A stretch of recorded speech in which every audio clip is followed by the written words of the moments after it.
once you know your craft, you are the master of your craft and you are the best at it, then it will spawn other areas of what you are doing. You know what I mean? It will open up doorways to the other gifts that you have. Immediately, soon as they see, they've already made an assessment. Kind of whether we like it or not. This is also in regards to business. Your first impression does matter. You know, when I'm in my creative, I'm looking at design, I'm looking at form, I look at how it feels. What did it feel in my soul? You know, how does it feel? Paul has travelled around the world and sees it as his mission to support the economy in the Black community, a mission that is gathering pace in the UK, US, Africa, and the Caribbean, even in continental Europe. In 2016, Paul created Money Mob, a business community movement which provides support, knowledge, resources, and information to Black businesses dedicated to help business grow locally and internationally using the immense resources of the community. Now, 8 years later, the organisation has moved into broadcasting, doing weekly podcasts, radio, and business interviews live every week on Instagram. A recent award winner for services within the community of Lewisham, the Money Mob is now offering services such as business consultation, coaching, as well as personal branding, also doing talks in schools and colleges.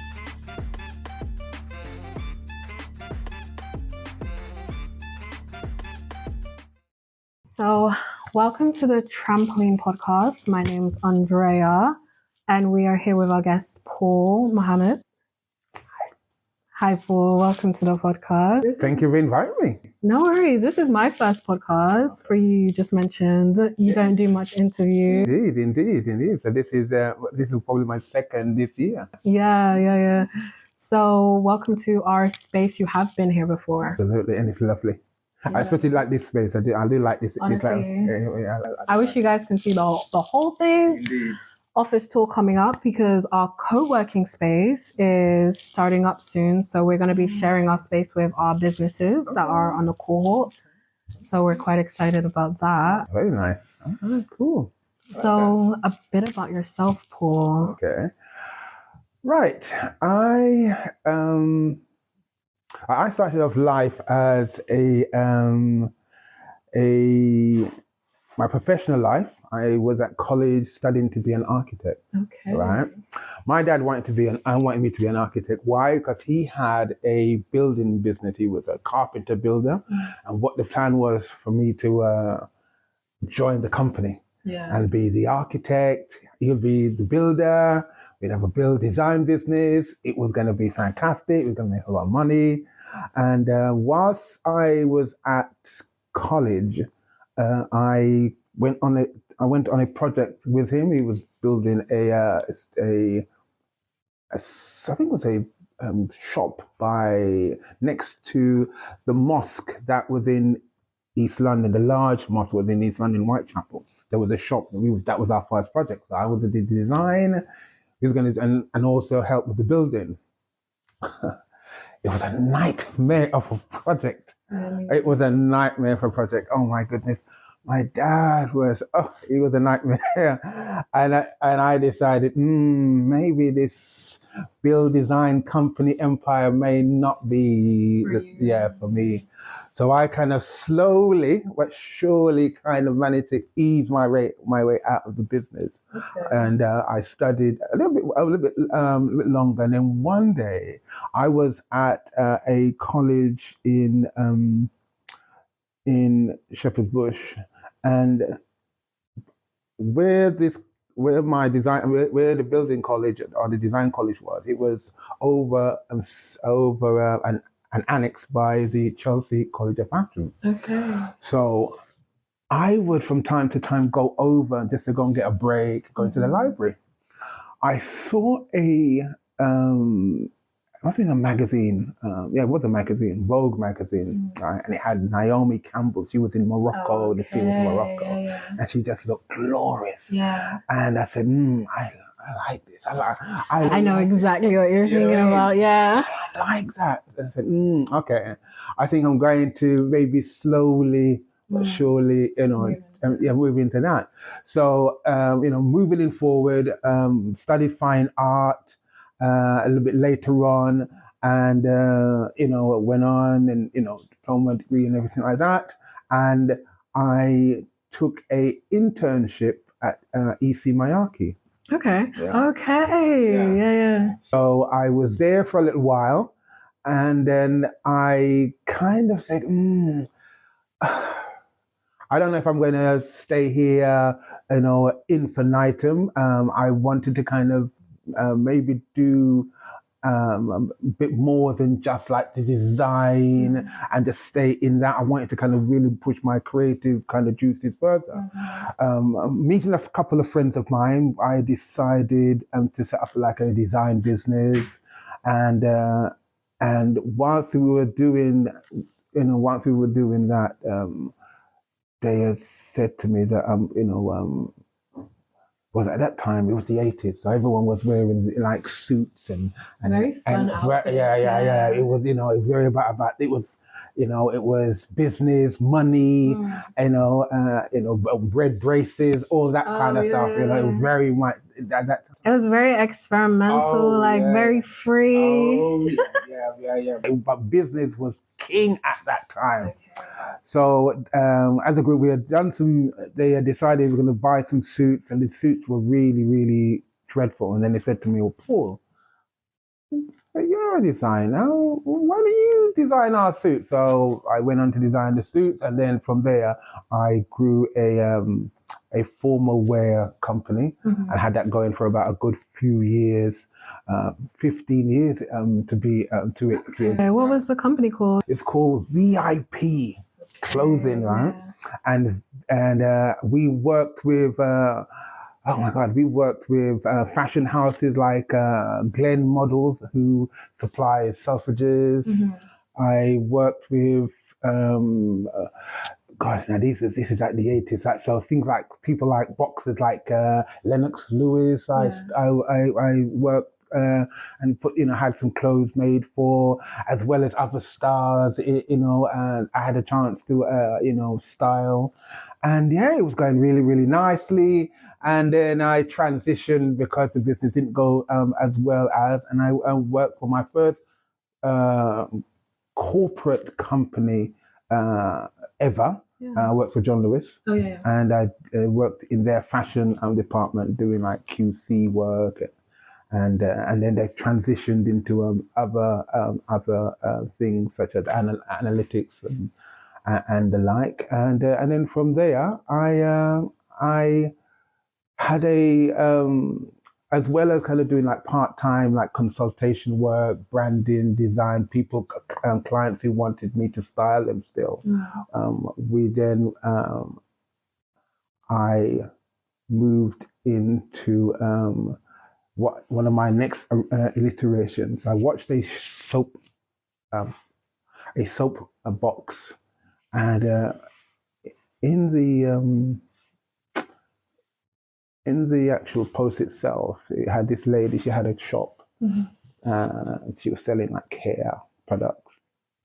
She had a lady who had come into the shop and was asking for a product that she didn't have, and so she said to the young lady, "Look, go out on the high street. You should be able to find someone who will have that product."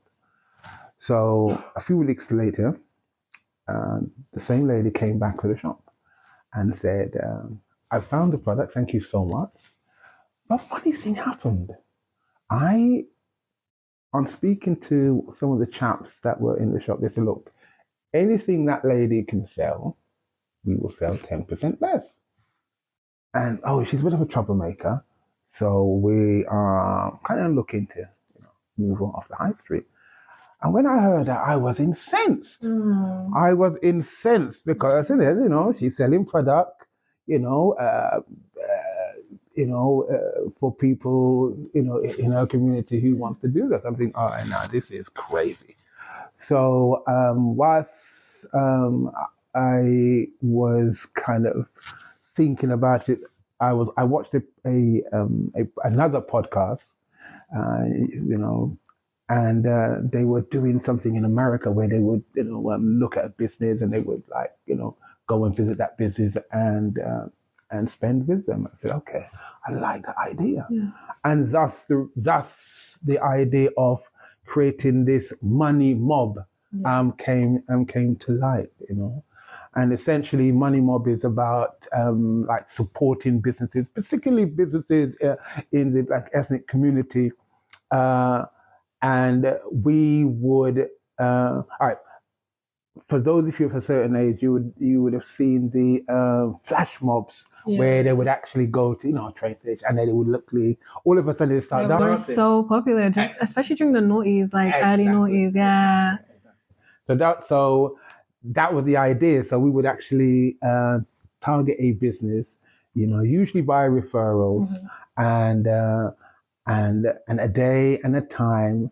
After we do all the publicity, all the marketing and all that sort of stuff, we would just mob the business. Now, a lot of cases, those business owners didn't know that we were targeting them. It was a major surprise. But that's what we would do. We would actually target the business, mob the business. It could be 10 people literally mobbing the business, or it could be 110 people mobbing that one business. But then the minimum spend would be £10 per person.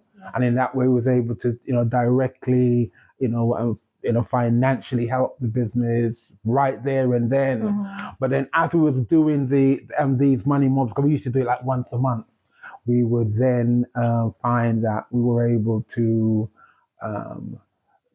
get an idea of the story of said business founder, their ups and downs, obviously what kind of products that they sell, and more importantly, where they were located. Because a lot of people will say, I didn't know that there was a business like this just around the corner, literally just around the corner.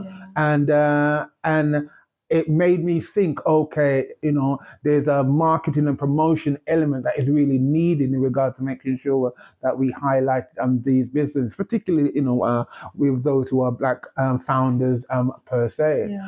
And then from there, we moved into radio. And had a radio program, again, speaking to founders, business people, and had that radio program for about 3 years. And it just kind of, took it from there, you know what I mean? That's so now, exciting. Exactly. Talk about more your transition, because you started off in a creative field. Even architecture is not that creative, but I still find it very interesting. Indeed. Very interesting. How was your transition between the creative field and straight into corporate? I think that I was very, very fortunate, because I was given working with like a conglomerate of other people and business leaders. So I was blessed to be given the scope to explore my creativity. So I would also still take on architectural projects, but then what would happen is that I would then go into certain areas of design. So I would get into interiors, or I would then get into gardening and exterior. Is that a way to express your creativity? Indeed, and that's what it was. So I would, have like a gardening period in my life. So I would actually design gardens, and it was really fantastic. Yeah, it was amazing. It was amazing. Interiors, the same sort of thing. So people, we'd have, occasions we would be like building houses or buying houses, or people would, be buying, and then they'd ask me to come and, decorate and do the interiors, and it was that was the transition, but I always had, from a very long, for a good period, I always had an eye for business, an eye for how business is structured and the thinking, and it meant that it meant me not only working in the UK, it meant that I could also transition and work. I worked in America. Where in America? In Washington, D.C., for a little while. I've done work in on the continent of Africa. So I was in Senegal, oh gosh, I was in Senegal buying coal and selling fish products to the Chinese. Yeah, indeed. And so that was an experience in itself, you know what I mean? You know, so yeah, it just gave me a great kind of scope in regards to how business is conducted in Europe, which is very different to how business is conducted on the continent or in the Middle East. And there's a different way that business Way different. way different. You know what I mean? You find that okay, if I'm in let's say I'm in Europe, we'll have our meeting, we'll do things. Everything's very corporate here. Indeed, and that's what it is. America probably to some degree is the same, but not completely the same. It's much more. There is a social element, but definitely in the Middle East and in Africa in particular, it is a much more social element. So any business that I would do, first things first, I'd go to the family home. We'll sit down. We'll have dinner. Why? Because they really wanted to know who they're actually doing business with. Is this someone that is this a good match? Is this going to really happen? And I found that that was the case. So and if I pass the test, then you're in. Exactly. Monday morning, I'm in the office. Monday morning, we're now doing business. But that's so it was very, very different in regards to how business work. And again, I love that idea, and I always try to immerse myself in the culture, because again, the business is culture. There's a culture in regards to how you communicate and translate thought, and how you are now going to be working with each other, because it is about relationship. It is. You don't really realize that. Even to this point, I never really realized that. It must be so important to actually go out and travel and figure out how other people do business, because especially in the UK, it's so diverse here. Indeed. If you want to do business with everyone, you have to work out how they would do business themselves. Precisely. And I think that's the key. I mean, even saying that, even in the UK, okay, when I'm talking to business people over here, a lot of the time it's going to be conducted in a bar, or it's going to be in the pub, or it's going to be on the golf course. That's going to be the situation. Why? Because that's how it is done culturally. And if and what tends to happen is that whether it's a job application or a contract, it's most times the contract has already been sorted out outside of the office. You know what I mean? Because there is some sort of social element, but again, it was just rubber stamped in the office or in the corporate kind of situation. Even when I had my old job, I was just doing sales, and I did it the normal way online, but my managers, the way they got in was the bar. That's how they did it. Right. Just knowing them through football culture, even football culture, the language. You have to learn all that if you want to move up. And that's the reality.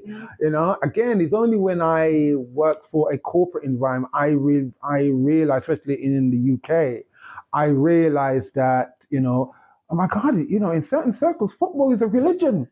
And if you're not a part of that religion, you're gonna find yourself in, I've noticed football, not just football, Love Island. One of my jobs, it was very female, because it was a clothes shop. Love Island. If you didn't know anything about Love Island, you're not in any of the conversations. Exactly. That's the only reason I started watching. Literally. And that's real. Yeah. That is really, very, very real. So again, it's about learning the predominant culture when you're now stepping into an environment. And if you understand that, that's fine. If you don't, you're gonna struggle. You're gonna struggle. You're gonna struggle. So yeah, that is something I definitely embrace. Definitely. You talked about having a clothes business, VIP, for 15 years. Mm-hmm. That is a good run. Indeed. Talk a bit more about that. Okay. So, again, I had the clothing business primarily. Obviously, you're selling clothes, but at that time, and this is before brands were like also selling clothes and selling lifestyle. For me, it was very much a lifestyle I was also selling. So, so a lot of the stars I really kind of saw was that kind of almost glamorous premium period where people wanted a beautiful suit made, a Savile Row tailored type suit, or a dress that was, not completely couture, but it had that very, very high end premium. So we worked with with furriers and a lot of the time my mind was also about, because it was lifestyle centered, it was about, okay, how do I make sure that those who are wearing my product, they also feel they also feel beautiful, or they feel like they could take on the world. And that's why I try to design this my a lot of my suits, a lot of the dresses and my clothes was about very much trying to empower my customers. Some of them, and it's funny because I found that I had to also move in from the design and production also into the styling and also life coaching phase, because what would happen is that a lot of times I'd have clients who were I was styling and they wasn't physically ready to be styled in an elevated style. So I had to then have certain clients where I would then sit them down and have coaching sessions and get them ready to now take on an elevated style, or to suit the position that they're now getting themselves ready for. So that was also a big part of what we do. And in truth, there's elements of that I also have incorporated in what I do now, exactly, making sure that, people are prepared, especially if you are now looking to elevate yourself, in a particular position, or you may be out of the workforce for a number of years to now, and there is, and I always say, clothes speak a language. They do. And that's the reality. Clothes speak a language. When you leave your home, you are communicating to your audience, and your audience is the general public. But you're also speaking to yourself. You see, so again, it's trying to also make people aware of their own communication, to themselves as well as and that whether you like it or not, you have to put your best foot forward. I think there was a study that they said, I think it's something like someone makes the decision when they see you in less than a second, they've already judged you. Why? Because of how you present. Not a lot of people want to admit that, but it's true. That's the reality, And as you said, Andrea, they wouldn't want to admit it, but that is the reality. Whether it is based on stereotype, whether it's based on things that they've seen on TV, immediately, soon as they see, they've already made an assessment, in regards to what's your your socioeconomic situation, where you are, how you are. That's real. Moving through the industry, you have to know that. Have to know that. It's very naive to think otherwise. Indeed. Otherwise, you're going to be stuck in the same position. You are. And you're wondering why. And it's like, well, this is probably what you're wearing. Exactly, and that's the thing, and that's why now designers and they sell lifestyle. They sell. Okay, well, if you are the quote unquote this, that's how this is where it is, and that's why certain brands they have their muses who will promote their product. In myself, even before I knew what a muse was, I had clients that they were the expression of my brand. You know what I mean? Okay. It was very important to have that. And I always remember there was one lady who said to me that I designed a coat and a hat for her, and she's going on a flight to Chicago, and when she came on the plane, they said to her, we're going to bump you up. You cannot go in economy looking like that. You cannot. And they bumped her up. Yeah. This is great. Actually, very great. Oh my God. Yeah. So again, it's about what I've realized. It's about language. Yeah, and how how you said how you present, and that's kind of whether we like it or not. This is also in regards to business. Your first impression does matter. That first impression, or that first email, or that first text, or that first phone call, or your first meeting with your potential client, or that person who want you to be their client, or vice versa, is really, really important. Yeah. And that's what it is, because people, whether they say it or not, we judge, and we don't want to say it, but we do. We do. Yeah. But I can already tell by your style, like it's very formal but creative at the same time. Like I can tell your personality already by what you wear. Oh. It's like you don't have to do like the whole suit and be very boring. You've got to think about what you're wearing and what you like, and yeah, that's definitely very important. I think it's vital. I think it's very, very, very, very vital. And again, I think people may not want to say that, because you have to say, oh well, you should like me how I am, and look, and you are right, we should, but we don't. Not in the adult world. In the adult world, and that's the reality. So one has to understand. Okay, well, this is what it is. And again, we're now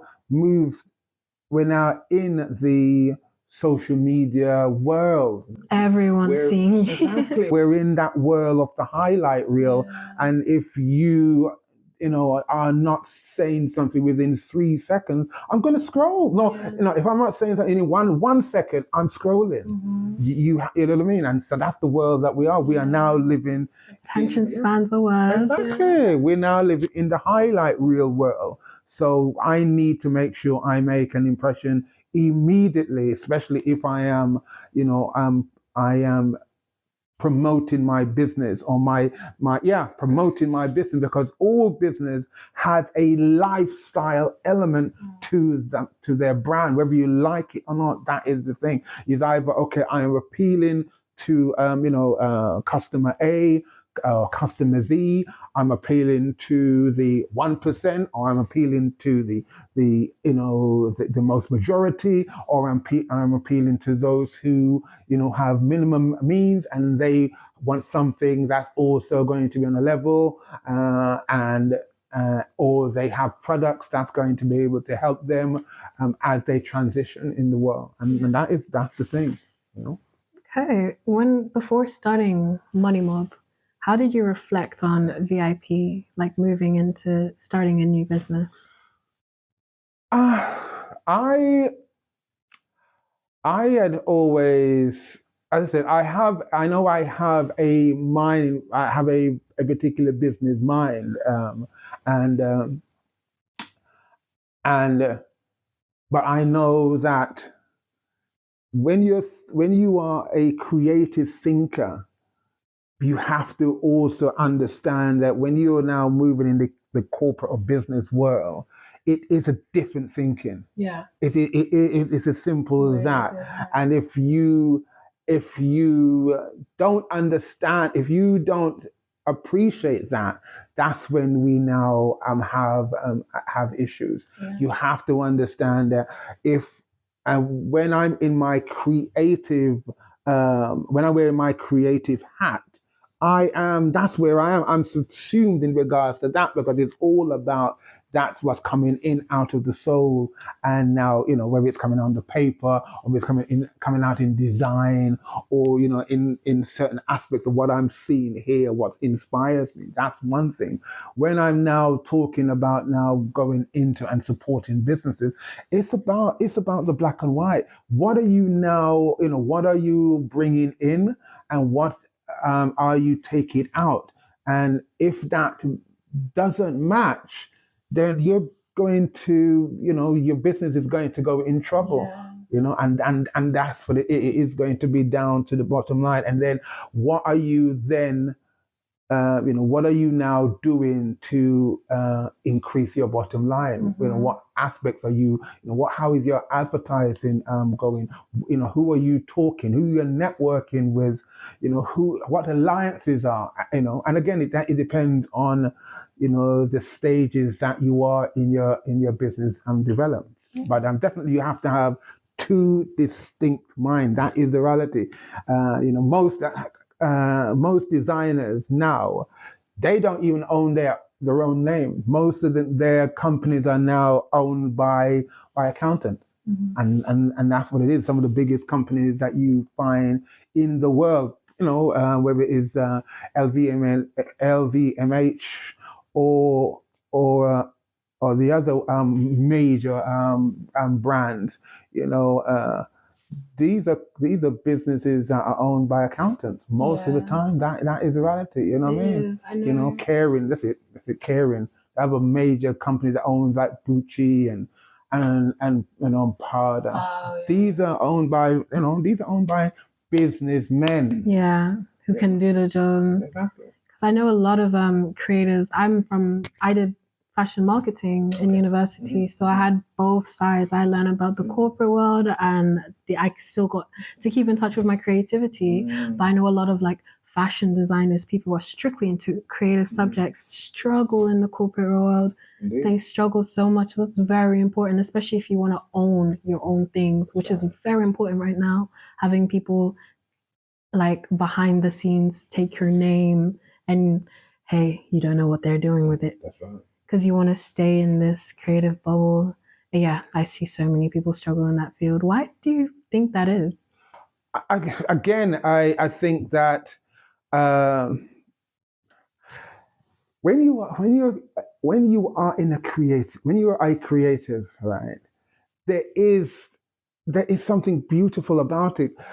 Creation by design is something that is, it is almost. It's almost spiritual, because it is one of the greatest gifts that one can have, is be able to have something that is coming outside of an agency, which is in you, and then you're able to now make it flesh. That's why even though, and I digress, one of the things I always did love about and I still do love about any creative, whether it's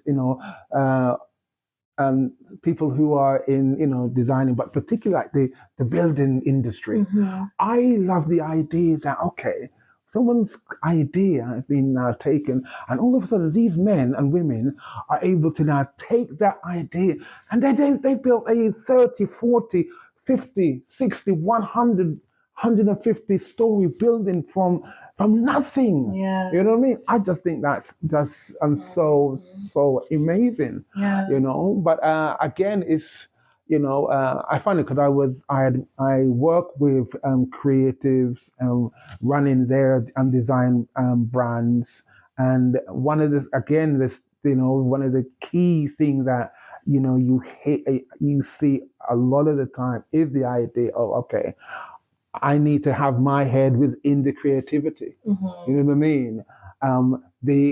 the mistake is that, okay, well, my mind's in the creativity, but I don't lend myself to those who now are able to run the business. You know what I mean? And that is the thing. You're not, you can't run it in the same way, because most creatives, we know how, we're here, we're there, we'll splash £200 on a style of or a cutting knife or a particular pen or a particular design package. Why? Because that's going to aid our creativity. The business side of us is thinking, okay, that's fine. When is that money coming back? You know what I mean? When is that money gonna how long will it take for you? You spent £250 on a design package. How long before that design package actually brings back that money to pay for your spend? And that's the thing where there's a disconnect, where the creative and the business person are concerned. Why? Because we are trying to, think that we can take those elements and it's not going to work. And it's the same thing when you're now talking within the realm of business. Business is about, making sure that we concentrate, okay, how the processes are working. Looking at the facts, the statistics, is it working? You can put a design out, but if no one's buying it, then, then that's the thing. Okay, how are you growing? Okay, how, and then the processes in regards to growing. Are you now, using procedures to now check its growth? Are you looking at the analytics? Are you looking at are you looking at those things? And then if they are working, are you using, certain tools? Like I would use the Japanese Kaizen. So Kaizen looks at always continuously looking at product and continuously how I'm going to improve. And then if it need, and if we're at a certain impasse, I need to break down all the elements of that and then see where am I failing or where are those elements breaking down. And then I can fine. Well, it's in that particular part of the process. I can then now look at that, assess it, and then fine. We can fix and then move on. As a creative, I'm not thinking about that at all. I'm not looking at that. I'm just thinking about the product. And I don't know if you've experienced this, but I definitely, with my creativity, I am a perfectionist in the worst way. Exactly. If it doesn't go as I see it in my head, I will stress out and not focus on anything else. And that's the reality. Whether I'm like yourself, whether when I'm in my creative, I'm looking at design, I'm looking at form, I look at how it feels. What did it feel in my soul? How does it feel? Those little details that no one else cares about. Exactly. No one cares about it. You know what I mean? But me, I'm like, that little thing is a bit off. Let's change that. You see? Or if I'm on my computer and I'm now looking at, I've just produced content, and I've just missed.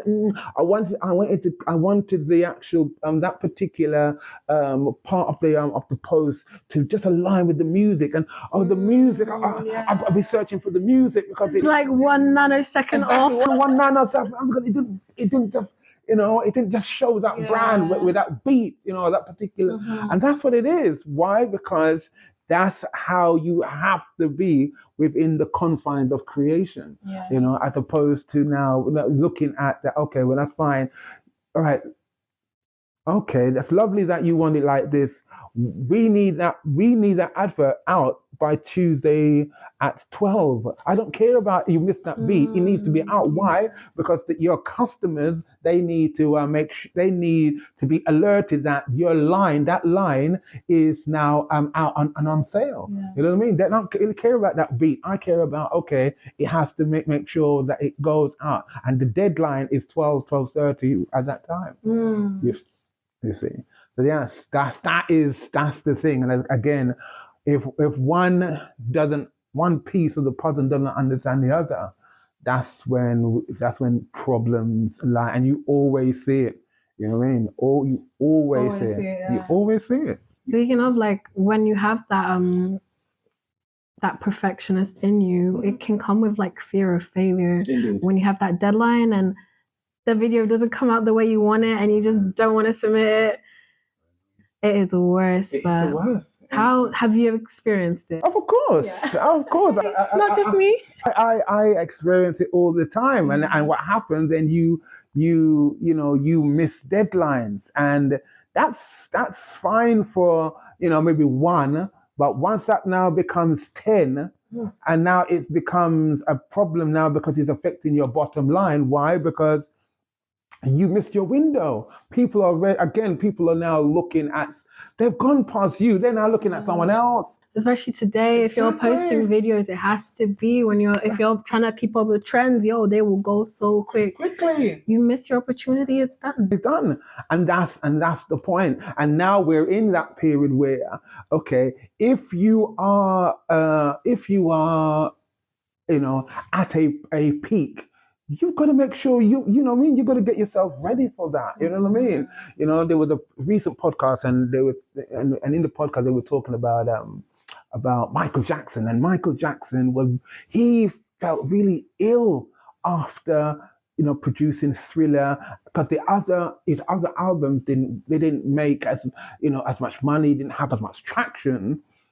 But as a creator, what you have to understand that not everyone is going to be the greatest of all time. It's not going to be, so when you do have your heights, that's when you've got to put all your work in. That's when you've got to really, that's when you've got to now use the time whilst the sun is shining, because you don't know when that time is going to happen again, or all those things just align. It may be once in a lifetime. So okay, how do you now maximize that once maybe in a lifetime moment, and make sure that you are you're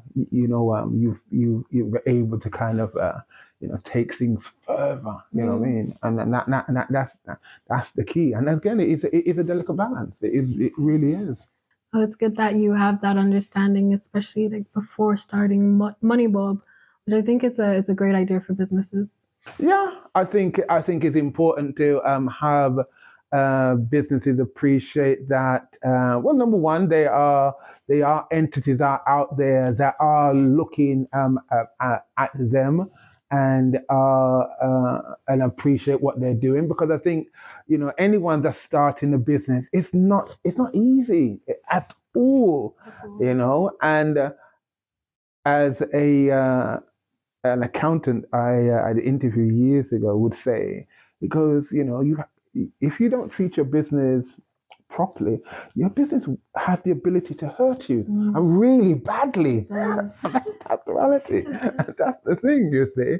And having an idea and taking your idea to market, it is like, and I speak as a father, it's like having your child and watching your child grow and feeding because your business needs constant feeding. But as you so what happens is that you become selfish. And I think that this is something I mentioned earlier. You become selfish. Why? Because your business is selfish. It needs for you, the founder, to feed your business. But then as your business starts to grow, that business, and you have to understand, okay, well, you can't stay like that. You now need to share certain things, share certain responsibility. You need to now network. You need to make sure that you're now collaborating. You need to now, you need to grow up. You now need to out there.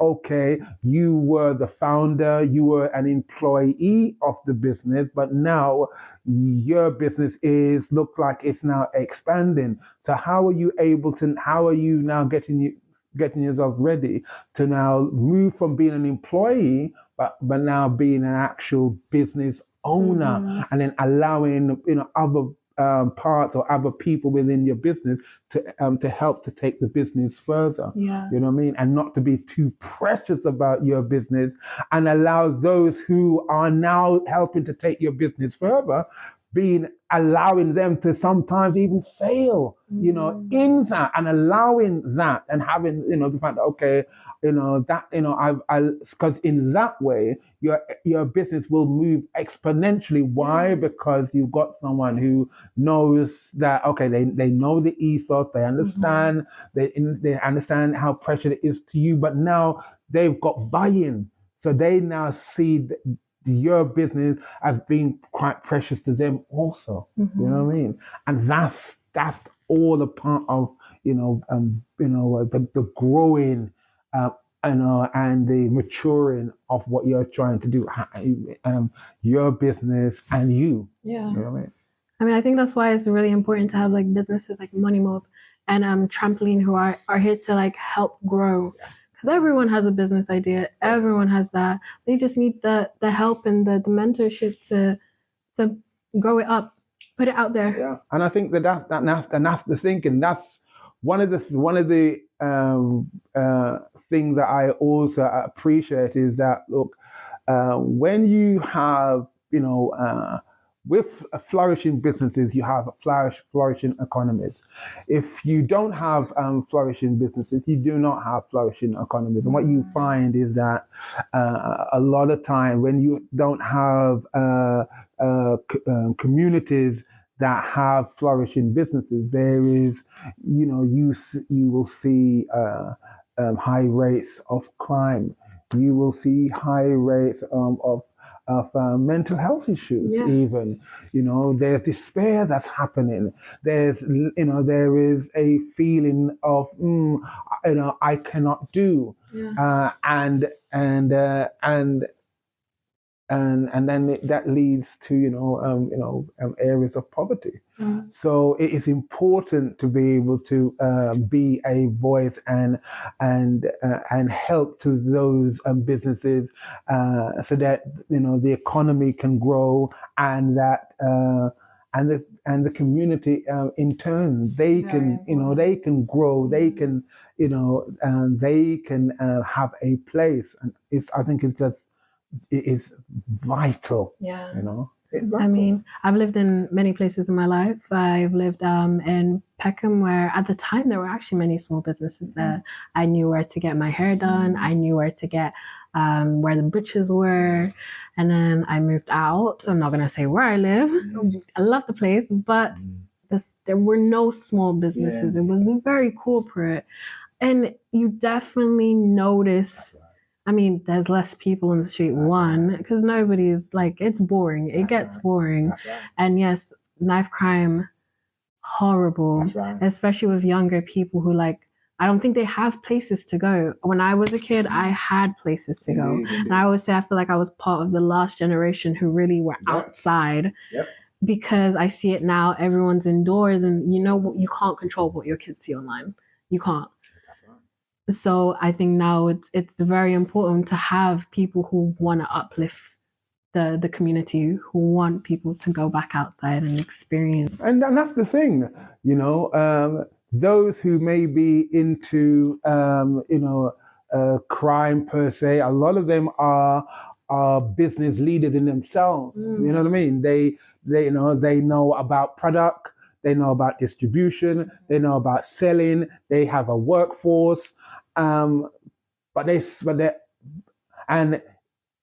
haven't been in an environment where things can be cultivated in a way that you can now move from something that is detrimental to now something that is really, really going to be helping firstly yourself, but then the community. And that's the thing. So that's my aim and purpose and mission, is about how we are now being able to grow, business, that again, communities can grow, and this stops and things like unemployment, that people can feel that they are able to, take on an idea and grow it and live from it, and also be able to now, employ others, in a way that that is beautiful and not detrimental to them and society generally. You know what I mean? And that's my aim and my mission. No, it's good. It's good to meet people who are like actually willing to work with each other outside of I just want to make money. Yeah. And again, look, money is not a bad thing. No. It's I think exactly. I think that's the thing. I think what is important is the idea. Okay, we want to be able to sell our goods, and have a custom base, but the reality is that you can't just treat your customers as, oh, well, £1, £2, £3 walking into. No, that's not going to work. You know what I mean? You have to treat your customers as people, as human beings. You know what I mean? Yeah. And I think that, as I think you kind of alluded it to already, Andrea, is that all right? The idea.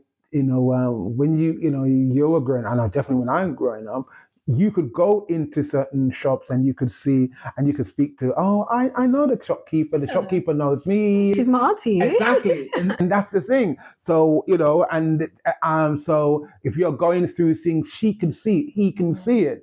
Whereas you're going to some sort of a corporate kind of thing, and every shop is a corporate structure, then there's no real feeling. They don't really care. Your toaster's not working. Okay, then go to the customer care section. Or now you don't even see anyone, so you go to a unit and you tap in here and you tap in there, and that's the thing. I hate that. I think a lot of people are missing it though. I talked about how I was in sales, and part of it was like customer service, and people just wanted to speak to someone who is compassionate, who can actually, like, especially with like, I'll get a lot of elderly customers, they just want to talk to someone, to share. Like, that's all people want. All people want, So that's important. Now, one of the things I know is, and I know there is a growth of new entrepreneurs, and it is growing all the time. One of the reports that I refer to is it's from the Black Entrepreneurs Report of 2021, and they were talking about the rise of the entrepreneur, and the high levels of new entrepreneurs, particularly female-led founders, and how that is really, really growing. And this is something that is, a very important side. Why? Because these small growing cottage businesses that are now moving from almost cottage to nano to micro to now small and medium. These are really, really important. Why? Because again, as business owners and founders, about the products that you're actually putting in, the ingredients. So, your products are much more sustainable, good to the environment. We're now looking at, okay, how do you scale your business? Your business is now, pushing toward making sure whoever they bring in, that they pay them a decent living wage, and these are really important, things that I see, and that are very, very, very good and very, very important. It's very true, actually. I think before working with Trampoline, I would just for instance, hair products. So just get it from whatever's easier to me, like Amazon or something like that. But again, you don't know what's in them. That's correct. You try hit up customer service, you're not getting anywhere. After working with Trampoline and meeting like all of our cohort members, we've got like one who sells hair products, and she's passionate about the ingredients that are in her product. She'll tell me her story, why she picked each ingredient, and it works way better. Clothing, if I get it from like any old, it'll be expensive clothing, but it will not fit right, the quality, it will snap off as soon as I take it as packaging. If I go to someone who actually makes their own clothes, the passion in their voice, there's a big difference. Major difference. And we have to appreciate that we're in that kind of world now that, everything that is out there does affect us. So, it is important to make sure that, whatever we're consuming physically, that, they, it is good. And I remember growing up in a world that, you would go to auntie's house, or you would go to your friend's house, or or you're married and you got a wife or husband, and you can taste the love in the food. Mm-hmm. You can taste that, okay, that they were really in love when they made this. Yeah. And you could taste they were angry when they were, they didn't care, or it's just a business thing. Mm-hmm. You can taste it in the food, and that is the reality. Yeah. And that's the same thing in regards to everything else, as you said so beautifully. You when you're speaking to people who are passionate about product, mm-hmm. passionate about the ingredients, they're thinking what it's actually going to do to their consumer who they care about.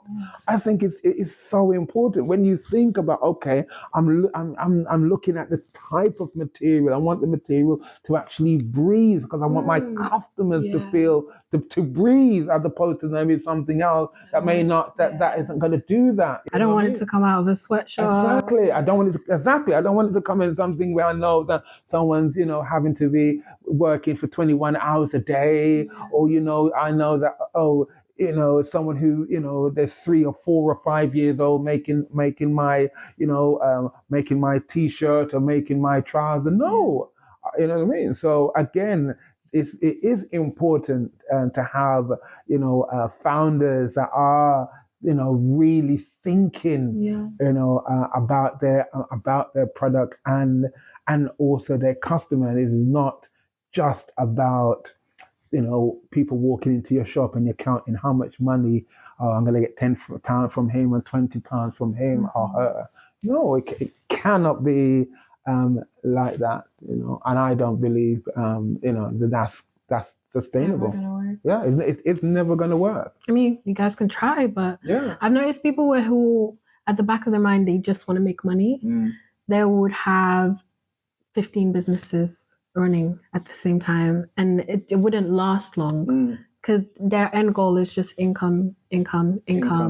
One fails, we'll get a new one. Indeed. And drop ship next week. Yeah, exactly. And look, I get it. I understand that it is good to think about having streams off, and I get it.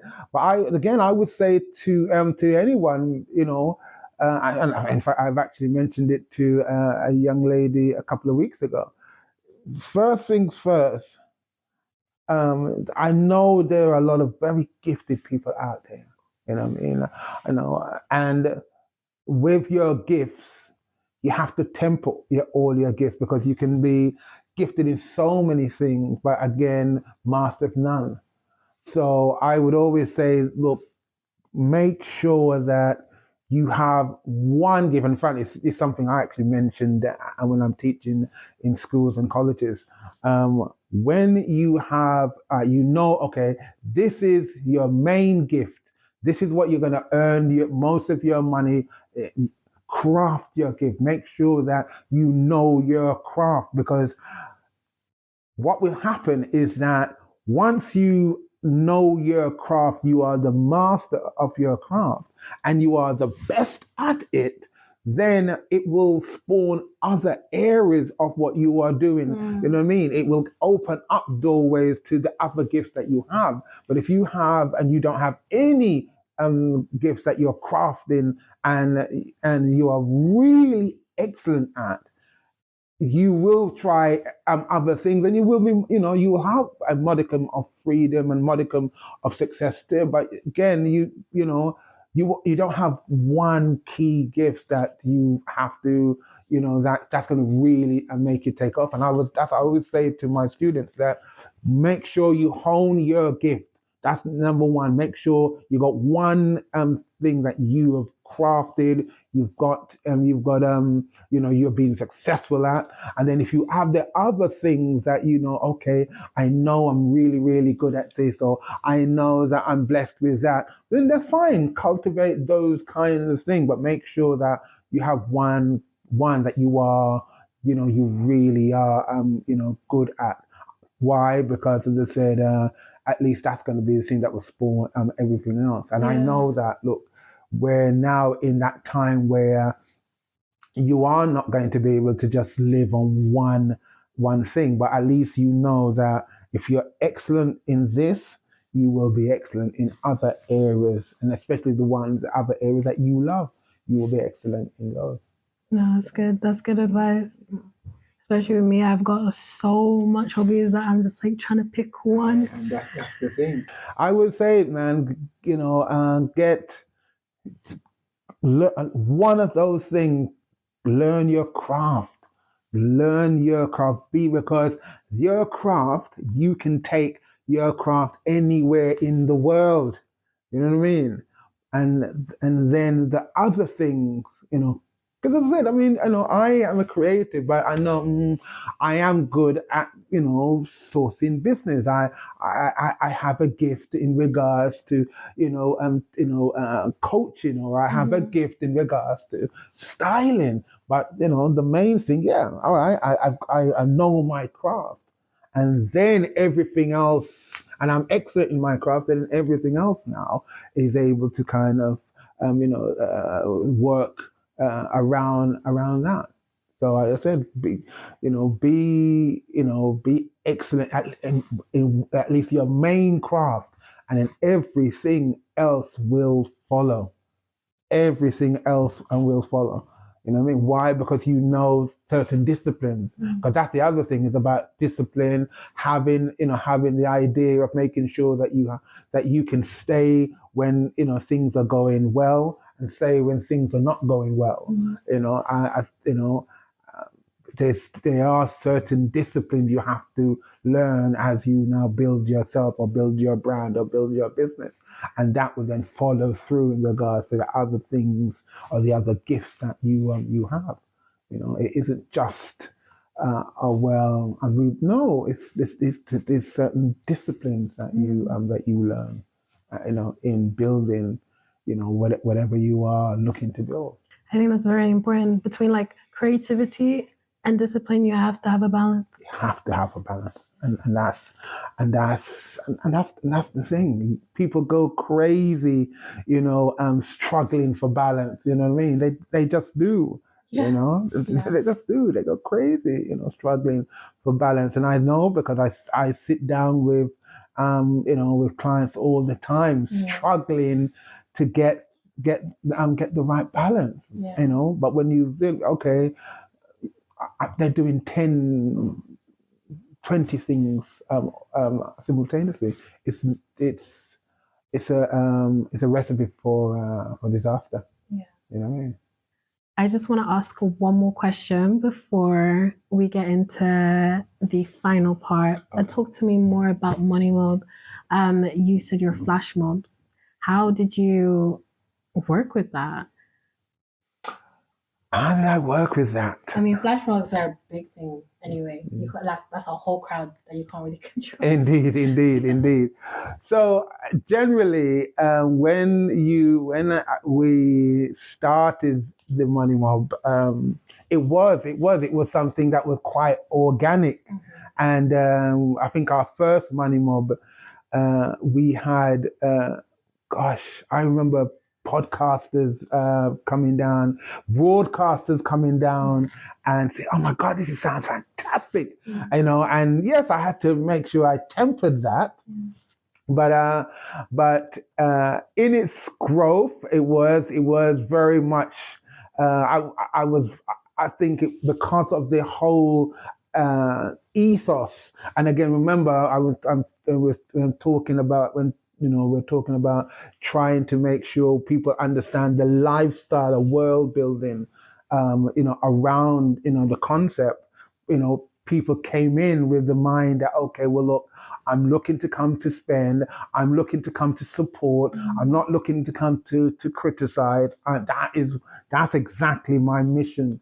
And that was the ethos in regards to the Money Mob process, and in that, I'm able to maybe network and speak to people who are also coming as a part of the whole Money Mob process. But the main thing was about, okay, well, I'm looking, today is the day I am going to this particular place and I'm going to spend X amount. And that's really it is, we had cases. Oh my God, I remember there was cases where we mobbed businesses, and some of the staff had to sneak around the back and come back and buying products to actually serve people because they had sold out completely. Supermarkets that we had done, and people had come in even before the day and time of the Money Mob and supported, until that time. So yeah, it was. We've had some really. We've done Money Mobs in Paris. We've spoken and done Money Mobs, God, in the Caribbean. Oh yeah, we have done online Money Mobs, and again, it's the idea of people, okay, you're getting ready. It's time. We're gonna do it at this time, and then it's all go. That's beautiful. Yeah. The fact that you can find people. I mean, it's not that hard to find. People are genuinely just want to support. Definitely. So lastly, we're going to go through some quick fire questions. All right. Okay. So what is the best advice you've ever received? Gosh, the best advice I've ever received. Gosh, that's a big question. Yeah. All right, I think one of the best advice I have received is that wherever you go, make sure you know get used to knowing your terrain. Okay. Yeah, that's very, very important. Go and know your terrain. Get an idea of the place, get an idea of the language, get an idea of, the culture. It is very, very important to know your terrain before you then start off. If you're going, I remember to kind of carry on from that. I remember going to a Caribbean island. I was in Barbados, that's it. And a friend of mine called me and said, Paul, before you do any business, get in touch with your Caribbean self. Get the tempo right, and then do your business, and that's very important. Yeah, so it's important to know your terrain. Okay, next question. What is your favorite part about running a business? My favorite part about running a business, I suppose my favorite part is because I'm also in broadcasting. I love the idea of people's journey. I like hearing their journey. I love to speak to those that are they are journeying, and that's one of my favorite parts of the jobs that I do. Hearing the stories, hearing the journeys, and being a part of that. Okay, and where do you see yourself, Money Mob, in 5 years? Oh, Money Mob in 5 years. I always take the view that I cannot just be, confined just to, locally, whether it's London or the UK. I think it's important to branch out, and because of my life traveling, to other places, I think it's very, very important to have a global perspective. So my mind, in the next few years is about seeing how we can take, elements of that global element around, and then make sure that we are now, people are kind of speaking to each other globally. I think the world is getting smaller. Yeah. So for me, yeah, it's very much about, looking how things are going to be able to set itself where we can now be talking, whether it is in North America, the continent of Africa, the Middle East, or Asia. Yeah. It's for me, it's really important to, look towards a global element. And that's where Money Mob is looking to kind of take itself. That's beautiful. Thank you so much for sharing with us today. I genuinely enjoyed our conversation. Didn't realize time flew that fast. Yes, I know did I. No, thank you so much. Thank you so much for allowing me to come in, and thanks Trampoline for doing what they're doing. I think that as an entity, what you all are doing is amazing, and I'm glad to be a part of the process and an agency for change of which Trampoline is a part of. It's exciting. It's exciting, especially meeting everyone like you who are just journeying about the community and growing. Indeed. Thank you.